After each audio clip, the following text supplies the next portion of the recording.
resiko jelema nu wani ninggalkeun salat fardu teh kacida beratna. Ya tuh lamun teh mah ramu urang dipapandekeun kana rukun Islam, syahadat, salat, zakat, puasa, haji. Tuluy ieu gelas dipapandekeun kana awak urang, maka hirup urang bakal salamet di dunia nepi ka akhirat, da hirup diaping ku agama. Umpamana bae rukun Islam nu kalima eueuhan, haji umrohna kosong dina bogana oge nyaah, maka hirup urang insyaallah bari salamet keneh da diaping ku 4 rukun Islam.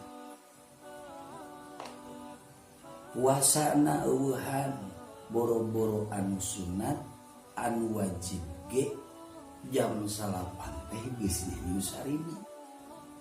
Insyaallah kajen hirupna ti babaradung dibarengan ku pamaksiatan, ieu jelema boga keneh harepan ngaleumpanan hirupna make agama. Syahadat, salat, zakat eueuh dina bogana oge nantara daek mere jeung hayangna teh dibere we. Maka eta jelema boga keneh ciri kaimanan dina dirina, sabab nu ngabedakeun iman jeung teu iman hiji jelema teh gumantung aya salatna atawa eueuh. Ngan tingali nalika urang eueuh salat